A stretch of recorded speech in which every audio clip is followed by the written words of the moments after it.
Assalamualaikum warahmatullahi wabarakatuh. Mari sejenak kita bersholawat kepada baginda Nabi Muhammad Shallallahu Alaihi Wasallam. Semoga dengan sholawat ini, hati kita dilapangkan dan hidup kita dimudahkan.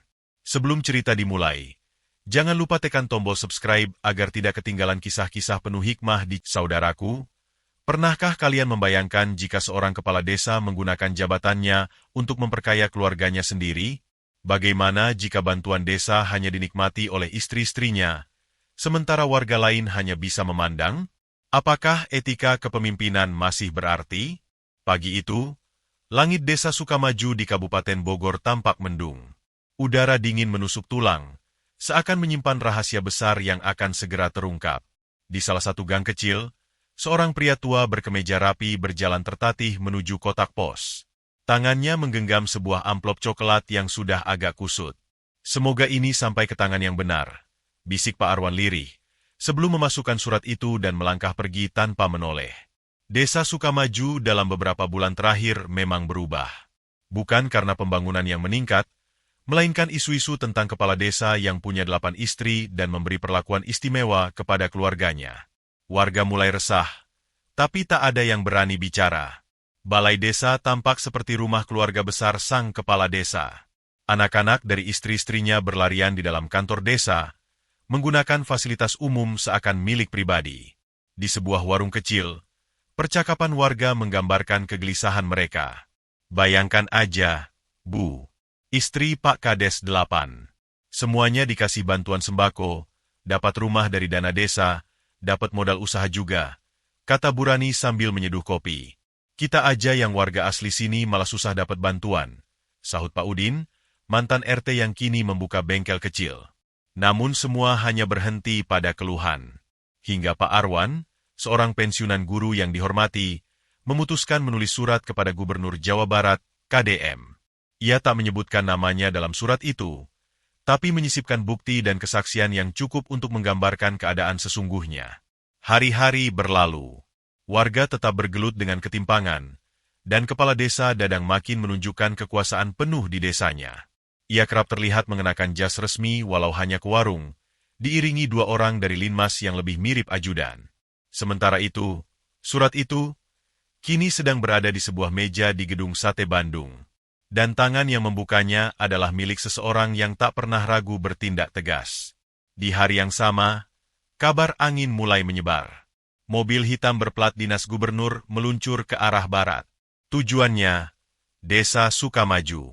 Warga tak tahu, sebuah kejutan besar sedang menuju desa mereka. Suasana pagi yang biasanya tenang di Desa Sukamaju mendadak berubah. Sebuah mobil hitam berplat dinas berhenti di depan balai desa. Warga mulai berdatangan, penasaran melihat sosok yang keluar dari mobil itu. Ternyata benar. Itu KDM. Gubernur Jawa Barat, Pak Dadang, kepala desa yang biasanya tegas, terlihat panik. Ia bergegas keluar dari ruang kerjanya, merapikan baju batik emas yang selalu dipakainya setiap hari. Pak Gubernur, ini kehormatan besar. Maaf kami tidak diberi kabar sebelumnya. Ucapnya, mencoba bersikap ramah. KDM hanya mengangguk kecil, lalu berdiri tegak di tengah halaman balai desa. Suaranya tenang tapi penuh wibawa. Saya datang karena sebuah surat. Surat dari seseorang yang tidak menyebut namanya. Tapi isinya jelas. Ini tentang kepemimpinan. Tentang etika publik. Ujar KDM sambil menatap lurus ke arah Pak Dadang. Warga mulai berdatangan. Mereka berdiri di belakang KDM, mendengarkan dengan wajah penuh harap dan penasaran. Beberapa dari mereka saling berbisik. Akhirnya datang juga orang yang berani bertindak. KDM melanjutkan, jabatan bukan untuk membagi-bagi keuntungan kepada keluarga sendiri. Ini dana rakyat, bukan harta pribadi.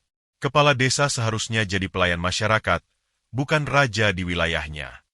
Pak Dadang terdiam. Istri-istrinya yang biasa lalu lalang di halaman balai desa juga mulai menghindar, masuk rumah masing-masing.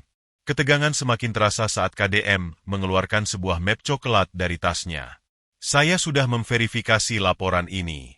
Dan hari ini, saya nyatakan kepala desa Sukamaju diberhentikan dari jabatannya. Terhitung sejak sekarang. Suasana sontak pecah. Warga saling menoleh, lalu perlahan-lahan bersorak. Ada yang menangis haru, ada pula yang bertepuk tangan. Seorang ibu langsung sujud syukur di dekat pos kamling. Pak Dadang tak banyak bicara. Ia hanya tertunduk, lalu berjalan pelan masuk ke ruangannya. Beberapa warga mencibir, tapi KDM memberi isyarat dengan tangan agar mereka menahan diri. Kita bukan sedang menghukum orang. Kita sedang memulihkan kepercayaan, katanya. Sebelum pergi, KDM menatap warga dan berkata, "Saya titip desa ini kepada kalian. Jangan ulangi kesalahan yang sama. Dan bersiaplah memilih pemimpin baru yang benar-benar hadir untuk rakyat." Mobil dinas kembali melaju perlahan, meninggalkan jejak harapan yang baru bagi desa Sukamaju. Beberapa hari setelah pemecatan itu, baliho besar di perempatan desa diturunkan. Wajah Pak Dadang yang dulu menghiasi setiap spanduk kini menghilang. Warga mulai membicarakan satu hal, pemilihan kepala desa baru. Beberapa bulan setelah pemecatan Pak Dadang, suasana di desa Sukamaju perlahan mulai berubah. Warga yang sebelumnya terpecah karena ketidakadilan mulai merasakan secercah harapan. Desa yang dulunya dikelola dengan cara yang sangat subjektif kini menunggu pemimpin baru yang lebih adil dan bijaksana. Di sebuah pertemuan yang diadakan oleh panitia pemilihan kepala desa, berbagai kandidat mulai memaparkan visi dan misi mereka. Namun, satu nama yang muncul ke permukaan dan mencuri perhatian warga adalah Hendra, seorang pemuda lulusan universitas luar kota yang baru saja kembali ke kampung halamannya. Hendra dikenal sebagai sosok yang rendah hati dan ramah. Dia sering terlibat dalam kegiatan sosial desa, meski sebelumnya tidak memiliki jabatan. Dengan mengenakan kemeja putih sederhana, ia berbicara dengan penuh semangat. "Desa ini milik kita bersama. Saya tidak akan menjanjikan bantuan pribadi atau hal-hal material. Saya hanya akan bekerja dengan hati dan memberi ruang bagi setiap warga untuk bersuara. Karena bagi saya, kepemimpinan itu bukan soal kekuasaan, melainkan bagaimana kita mengayomi rakyat," ucap Hendra dengan penuh keyakinan. Warga yang hadir mulai melirik satu sama lain. Beberapa dari mereka terlihat terkesan dengan kesederhanaan dan visi Hendra yang sangat berbeda dengan kepemimpinan sebelumnya. Namun, tidak semua orang mendukung Hendra. Seorang warga yang cukup berpengaruh di desa, Pak Dedi, menanggapi dengan skeptis. Apa yang bisa dia lakukan? Dia baru saja kembali ke desa ini. Kita butuh pemimpin yang lebih berpengalaman, bukan orang yang masih hijau, kata Pak Dedi dengan nada tinggi. Tapi Hendra tidak gentar. Ia menjawab dengan tenang, pengalaman memang penting, tetapi hati yang tulus lebih penting. Saya ingin desa ini berkembang untuk semua, bukan hanya untuk keluarga-keluarga tertentu. Pemilihan kepala desa akhirnya dilaksanakan dengan lancar. Warga desa Sukamaju datang berbondong-bondong ke tempat pemungutan suara. Suasana sangat berbeda dari sebelumnya. Tidak ada lagi rasa takut atau kecemasan. Semua warga merasa memiliki kesempatan yang sama untuk menentukan masa depan desa mereka. Ketika hasil pemilihan diumumkan, tak ada yang terkejut. Hendra keluar sebagai pemenang dengan suara terbanyak. Warga bersorak gembira. Mereka merasa bahwa akhirnya, suara mereka benar-benar dihargai. Hendra segera dilantik dan mulai menjalankan tugasnya sebagai kepala desa. Di hari pertama jabatannya, ia mengumpulkan seluruh warga untuk mendengarkan aspirasi mereka. Ia mendekatkan diri dengan setiap orang, mulai dari petani, pedagang, hingga pemuda yang baru pulang dari kota. Semua merasa dihargai dan didengar. Sejak saat itu, perubahan demi perubahan mulai terlihat di desa Sukamaju. Pembangunan infrastruktur seperti jalan desa yang dulu rusak kini diperbaiki. Perpustakaan desa dibuka kembali dan menjadi tempat yang ramai dikunjungi anak-anak. Program bantuan untuk warga juga dijalankan dengan lebih transparan dan merata. Tidak ada lagi keluarga-keluarga yang diprioritaskan. Hendra juga membentuk tim relawan yang terdiri dari warga desa untuk membantu mengawasi penggunaan anggaran desa. Setiap program bantuan diumumkan secara terbuka, dan semua warga diundang untuk ikut serta dalam perencanaan. Pak Arwan, yang sebelumnya mengirimkan surat kepada gubernur, kini sering terlihat duduk di pos ronda bersama Hendra, membicarakan berbagai hal yang berkaitan dengan pembangunan desa. Ini baru namanya desa yang dikelola dengan hati, kata Pak Arwan dengan senyum puas. Namun, perubahan itu bukan tanpa tantangan. Beberapa pihak yang sebelumnya menikmati keuntungan pribadi dari pemerintahan lama mulai merasa terpinggirkan. Mereka mulai melakukan gerakan bawah tanah, mencoba menggoyahkan kepercayaan warga kepada Hendra. Tapi Hendra tetap tenang. Ia percaya pada proses dan keadilan yang sedang dijalankannya. Hari-hari di Desa Sukamaju semakin terasa berbeda. Meskipun banyak yang berusaha menghalangi, Hendra tetap berfokus pada visinya. Desa ini adalah milik bersama, dan ia bertekad untuk membuatnya berkembang dengan adil bagi semua. Meskipun Hendra berhasil mendapatkan kepercayaan dari mayoritas warga, perubahan yang ia bawa ternyata tidak berjalan mulus. Seiring berjalannya waktu, beberapa orang yang merasa tertinggal mulai berusaha merusak reputasinya. Pak Dedi, yang sebelumnya menentang Hendra dalam pemilihan kepala desa, kini menjadi salah satu orang yang paling aktif menyebarkan kabar tidak sedap tentang kepemimpinan Hendra. Ia sering terlihat berdiskusi dengan beberapa orang di warung kopi, berbicara dengan nada penuh kecurigaan. Dia tidak tahu apa-apa tentang desa ini. Hanya modal tampang dan janji manis, kata Pak Dedi, sambil melirik ke arah beberapa warga yang mendengarkan. Salah satu warga, Pak Rudi, yang merasa kecewa dengan Hendra, mulai menuliskan surat kepada pihak-pihak tertentu, meragukan kebijakan yang sudah diambil Hendra dan mencoba menggiring opini negatif. Tetapi Hendra tetap tenang. Ia tahu, setiap perubahan pasti ada tantangannya. Suatu sore, Hendra dipanggil untuk menghadiri rapat evaluasi yang diadakan oleh pemerintah daerah. Di sana, beberapa anggota dewan mempertanyakan beberapa keputusan yang telah diambilnya terkait alokasi anggaran dan program bantuan desa. Ada yang mempertanyakan keputusannya untuk membangun perpustakaan desa, ada pula yang mengkritik transparansi program bantuan yang dianggap terlalu terbuka. Bapak Hendra, kami mendengar beberapa suara kurang senang dari warga terkait kebijakan transparansi yang Anda jalankan. Apakah Anda yakin ini yang terbaik untuk desa? Tanya salah seorang anggota dewan. Dengan tenang, Hendra menjawab, saya percaya bahwa transparansi adalah kunci agar warga merasa memiliki. Program bantuan harus sampai ke tangan yang tepat, tanpa ada pihak yang merasa diabaikan. Desa ini milik semua, dan saya akan terus berjuang agar tak ada yang merasa terkucilkan. Tanggapan Hendra membuat beberapa anggota dewan terdiam. Namun, tidak sedikit juga yang masih meragukan keputusan-keputusan yang diambilnya. Di luar ruangan, Pak Dedi berdiri dengan beberapa orang yang tampak mendukungnya. Mereka mengobrol dengan serius, seakan merencanakan sesuatu. Di tengah kecemasan yang mulai muncul di kalangan para pendukungnya, Hendra tidak mundur. Ia memutuskan untuk mengadakan sebuah pertemuan besar dengan seluruh warga untuk membahas berbagai isu yang berkembang. Ia tahu ini adalah saat yang tepat untuk menunjukkan bahwa ia masih mendengarkan suara mereka. Desa ini milik kita bersama. Dan saya tahu banyak yang tidak setuju dengan beberapa keputusan saya. Namun saya ingin setiap warga tahu bahwa setiap langkah yang saya ambil didasarkan pada apa yang terbaik untuk masa depan kita semua, kata Hendra dengan lantang di depan podium, wajahnya penuh keyakinan. Pertemuan itu menjadi momen penting bagi Hendra. Ia tidak hanya mendengarkan keluhan, tetapi juga memberikan penjelasan tentang visi dan misi yang ia pegang. Warga mulai merasakan kedekatannya dan kembali percaya bahwa ia adalah pemimpin yang tepat untuk desa ini. Di akhir pertemuan, Pak Arwan berdiri dan berkata, kami sudah lama menunggu pemimpin seperti Hendra. Dia datang dengan hati, bukan ambisi. Mari kita dukung dia, agar desa ini bisa berkembang bersama. Sorakan dukungan terdengar. Warga yang hadir mulai merasa tenang, dan hati mereka kembali tergerak untuk mendukung kepemimpinan Hendra. Namun, di balik sorakan itu, beberapa orang masih berusaha menggoyahkan dasar-dasar kepemimpinan yang baru terbentuk ini. Mereka mulai mengintensifkan gerakan mereka di luar desa, mencari cara untuk menggulingkan Hendra. Malam itu, Hendra duduk di ruang kerjanya, memandangi peta desa yang sudah ia tandai dengan berbagai program dan rencana pembangunan. Ia tahu tantangan ini belum selesai. Tetapi satu hal yang pasti, ia tidak akan pernah menyerah.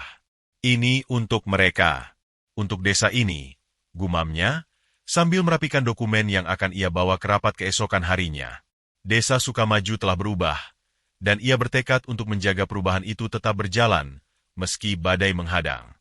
Beberapa bulan setelah pertemuan besar yang mendukung Hendra, suasana di Desa Sukamaju kembali teruji. Walaupun Hendra masih memegang kendali penuh atas kepemimpinan desa, ada angin segar yang mulai terasa. Namun, angin itu bukanlah angin yang menenangkan. Gerakan dari pihak-pihak yang tidak puas dengan kepemimpinannya semakin intensif, kali ini dengan cara yang lebih tersembunyi. Pak Dedi dan beberapa orang yang berpihak padanya mulai menyebarkan gosip dan informasi yang tidak benar tentang kebijakan Hendra, terutama tentang alokasi anggaran pembangunan desa. Mereka menyatakan bahwa Hendra menyalahgunakan dana desa untuk kepentingan pribadi dan proyek yang tidak berguna. Berita itu dengan cepat menyebar keluar desa dan sampai ke telinga pejabat tinggi di pemerintah daerah. Hendra mendengar kabar tersebut melalui Pak Arwan, yang merasa perlu untuk memberitahukan kepala desa agar tidak terkejut dengan desas-desus yang berkembang. Saya tahu ini tidak benar, Hendra, tapi saya khawatir ini bisa berimbas ke posisi Anda. Anda harus berhati-hati, kata Pak Arwan, dengan wajah yang menunjukkan kekhawatiran. Hendra hanya mengangguk. Saya tahu, Pak Arwan, tapi saya sudah siap menghadapi apapun yang datang. Yang penting, saya tahu apa yang saya lakukan dan rakyat sudah melihat kinerja saya. Meskipun begitu, Hendra tidak bisa menutup mata terhadap kemungkinan buruk yang mungkin datang. Ia memutuskan untuk segera melaporkan semua laporan keuangan dan program desa kepada pemerintah daerah secara transparan. Ia juga mengundang beberapa wartawan untuk hadir dalam proses tersebut, berharap hal ini dapat mengurangi fitnah yang beredar. Namun, di balik layar, ada tangan-tangan yang bekerja untuk menggoyahkan integritas desa ini. Pak Dedi, meskipun tidak langsung terlibat dalam urusan administrasi desa, mulai melobi beberapa orang di pemerintahan daerah dengan cerita-cerita yang tidak berdasar.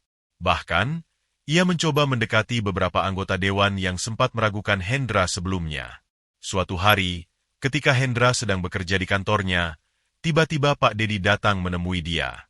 Tidak ada senyum atau sapaan yang hangat, hanya tatapan tajam yang penuh dengan tekanan. Apa yang Anda pikirkan, Hendra? Anda tidak bisa menghindari kenyataan. Warga sudah mulai merasa ditipu, kata Pak Dedi, memulai percakapan dengan nada menyindir. Hendra, yang sudah terbiasa menghadapi situasi seperti ini, tetap tenang. Saya tahu Anda tidak senang dengan kebijakan saya, Pak Dedi. Tapi apa yang Anda inginkan? Jika Anda merasa ada yang salah, mengapa tidak menghadap langsung kepada saya? Pak Dedi tertawa kecil. Mungkin karena saya tahu, Anda tidak akan mengakui kesalahan Anda. Dan saya tidak yakin Anda bisa bertahan lebih lama dengan cara Anda ini. Hendra tidak membalas. Ia tahu, kadang-kadang ada orang yang tidak bisa menerima perubahan. Namun, ia juga sadar bahwa melawan fitnah dengan kebijakan yang bijaksana adalah kunci untuk mempertahankan kepercayaan warga. Malam itu, Hendra memutuskan untuk mengajak warga berkumpul lagi. Ia ingin mereka tahu bahwa segala sesuatu yang diputuskan adalah untuk kepentingan mereka, bukan untuk kepentingan pribadi siapapun. Pada pertemuan itu, Hendra dengan jelas menunjukkan laporan penggunaan dana desa yang telah dipertanggungjawabkan dan mencatat segala program yang sudah dilaksanakan. Ia bahkan mengundang beberapa anggota dewan yang mendukungnya untuk menjelaskan segala sesuatunya. Saya tidak akan membiarkan desa ini kembali ke zaman gelap. Saya tahu, ada banyak pihak yang ingin melihat saya jatuh.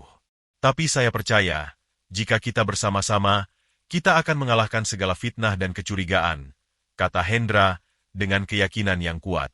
Malam itu, setelah pertemuan yang cukup tegang, beberapa warga yang awalnya ragu mulai melangkah mendekat. Mereka merasa tenang setelah melihat bukti-bukti yang ada. Mereka berkomitmen untuk tetap mendukung Hendra. Namun, meskipun situasi tampak mereda, Hendra tahu bahwa tantangan ini belum berakhir. Beberapa orang yang menentangnya mulai mencari cara lain untuk melemahkan posisinya. Gerakan di balik layar semakin intens, dan Hendra menyadari bahwa ia harus siap menghadapi lebih banyak ujian. Di ruang kerjanya, Hendra merenung, berpikir tentang semua yang telah ia lakukan. Ia tahu bahwa keberhasilannya bergantung pada seberapa kuat ia bisa bertahan menghadapi badai ini. Namun, satu hal yang pasti, ia tidak akan menyerah. Desa Sukamaju ini adalah tanggung jawabnya, dan ia akan berjuang hingga titik darah penghabisan untuk memastikan perubahan yang sudah dimulai tetap berjalan. Waktu berlalu, dan Desa Sukamaju mulai menunjukkan perubahan yang signifikan. Program-program Hendra mulai membuahkan hasil. Infrastruktur yang lebih baik, sistem bantuan yang lebih transparan, dan pelatihan bagi warga yang memadai. Semua ini membawa harapan baru untuk desa yang dulunya terpinggirkan. Namun, di balik kebijakan sukses Hendra, ada sisi gelap yang tak terduga. Gerakan diam-diam yang dipimpin oleh beberapa pihak yang merasa terancam oleh kepemimpinan Hendra mulai menunjukkan taringnya. Pak Dedi, yang terus mengintensifkan gerakan bawah tanahnya, kini bukan hanya sekadar melobi, tetapi mulai bermain dengan politik yang lebih berbahaya. Sebuah kabar mengejutkan datang ke telinga Hendra. Ada laporan bahwa Pak Dedi telah mencoba menyuap beberapa pejabat pemerintah daerah untuk mengaudit penggunaan dana desa dengan cara yang tidak benar. Tujuannya jelas, untuk menjatuhkan kredibilitas Hendra dengan menuduhnya menyalahgunakan dana desa. Ini sudah berbahaya, Hendra. Jika Anda tidak bertindak sekarang, semuanya bisa hancur, kata Pak Arwan, yang mendapat informasi tersebut dari seorang teman yang bekerja di pemerintahan daerah. Hendra yang mendengar itu hanya terdiam. Dia tahu bahwa ini adalah ujian besar, dan jika ia tidak segera menghadapinya, desanya yang sudah berkembang bisa kembali terjerumus ke dalam masalah. Hendra, kamu harus tahu ini bukan hanya tentang kamu, tapi tentang masa depan desa ini. Jika Pak Dedi berhasil menumbangkanmu, seluruh desa ini bisa kembali stagnan, lanjut Pak Arwan dengan nada serius. Setelah mendengarkan nasihat itu, Hendra segera merapatkan barisan dengan orang-orang yang masih setia padanya. Ia tahu, jika ia terus diam, tak hanya karir politiknya yang akan berakhir, tetapi juga semua yang telah dibangunnya untuk desa ini. Namun, Hendra tidak terburu-buru. Ia memutuskan untuk bermain lebih hati-hati, mengumpulkan bukti, dan merencanakan langkah berikutnya dengan cermat. Ia mengundang beberapa pejabat penting yang masih mendukungnya untuk berkumpul. Di ruang pertemuan yang kecil namun penuh dengan atmosfer tegang, Hendra berbicara dengan suara yang penuh keyakinan. Kami telah bekerja keras untuk mengubah desa ini, dan saya tidak akan membiarkan pihak-pihak yang tidak bertanggung jawab merusaknya. Saya tahu ada pihak yang berusaha menjatuhkan kita. Namun saya yakin, kita bisa menghadapi semua ini dengan cara yang benar. Salah satu pejabat yang hadir, Pak Eko, menanggapi dengan serius. Hendra, kami mendukungmu. Tapi kami juga harus berhati-hati. Ada permainan politik yang lebih besar di luar sana, dan kita bisa jadi korban jika kita tidak waspada. Hendra mengangguk. Saya tahu itu, Pak Eko. Dan saya sudah menyiapkan langkah selanjutnya. Kita tidak bisa melawan mereka hanya dengan berbicara. Kita harus bertindak. Hari-hari berikutnya, Hendra memutuskan untuk memeriksa langsung apa yang sedang terjadi di luar desa. Ia pergi ke beberapa pejabat yang dianggap dekat dengan Pak Dedi untuk mencari tahu lebih lanjut. Di sebuah kafe kecil di luar kota, Hendra bertemu dengan seorang sumber yang bisa memberikan informasi lebih tentang rencana Pak Dedi. Pak Dedi itu tidak main-main, Hendra. Dia sudah menyuap beberapa orang untuk membuat laporan palsu tentangmu. Dia ingin agar audit besar dilakukan untuk semua dana desa. Jika itu terjadi, kamu akan kesulitan menjelaskan semuanya, kata sumber itu dengan suara rendah, seakan takut ada yang mendengarnya. Hendra mendengarkan dengan cermat, kemudian mengucapkan terima kasih. Ini informasi penting. Kami akan segera mengambil langkah. Setelah mendapatkan bukti dan informasi yang cukup, Hendra segera mengatur pertemuan dengan beberapa pejabat kunci dan warga yang mendukungnya. Ia tahu ini adalah waktunya untuk mengambil tindakan tegas. Di hadapan para pendukungnya, Hendra berkata, mereka ingin menjatuhkan saya, dan mereka ingin menghancurkan segala yang telah kita bangun. Tapi kita tidak akan menyerah begitu saja. Kita akan buka semua ini. Semua yang mereka lakukan, kita akan ungkap. Saya butuh kalian untuk berdiri di belakang saya. Kali ini, warga tidak hanya mendukung dengan kata-kata. Mereka mulai bekerja bersama Hendra untuk mengungkap kebenaran di balik usaha jahat yang diprakarsai oleh Pak Dedi. Pak Dedi, yang merasa sudah berada di atas angin, ternyata tidak menyangka langkah Hendra akan begitu cepat dan tegas. Makin lama, situasi semakin panas. Ada beberapa orang yang mulai ragu untuk mendukungnya, sementara yang lain sudah mulai menyadari permainan kotor yang sedang terjadi. Di suatu malam, Hendra dipanggil oleh pihak berwenang untuk memberikan klarifikasi tentang dugaan penyalahgunaan dana desa. Dengan tenang, Hendra hadir dengan bukti yang ia kumpulkan. Ia membuka semua yang telah disembunyikan oleh Pak Dedi dan kelompoknya. Tak lama setelah itu, audit yang dilakukan oleh pihak pemerintah daerah menunjukkan bahwa tuduhan terhadap Hendra adalah tuduhan palsu yang dirancang oleh pihak yang ingin menjatuhkannya. Setelah audit selesai, Hendra kembali diterima dengan baik oleh warga desa. Mereka merasa lega karena kebenaran akhirnya terungkap. Namun, Pak Dedi, yang merasa tak lagi punya tempat di desa tersebut, memilih untuk pergi dari Sukamaju. Hendra menghela napas panjang. Perjuangannya belum berakhir, tetapi setidaknya ia tahu satu hal. Meskipun dihadapkan dengan tantangan dan pengkhianatan, ia masih bisa membangun masa depan yang lebih baik untuk desa Sukamaju. Setelah segala rintangan yang dilalui, desa Sukamaju kembali tenang. Kemenangan Hendra dalam menghadapi fitnah dan pengkhianatan membawa banyak perubahan positif. Warga yang sebelumnya ragu kini semakin yakin bahwa kepemimpinan Hendra adalah jalan yang benar bagi masa depan desa mereka. Pak Dedi yang sebelumnya menjadi sosok yang kontroversial akhirnya memilih untuk mundur, membawa serta semua isu yang selama ini ia sebarkan. Namun, meski ia pergi, bekas-bekas perpecahan yang ditinggalkannya tetap terasa.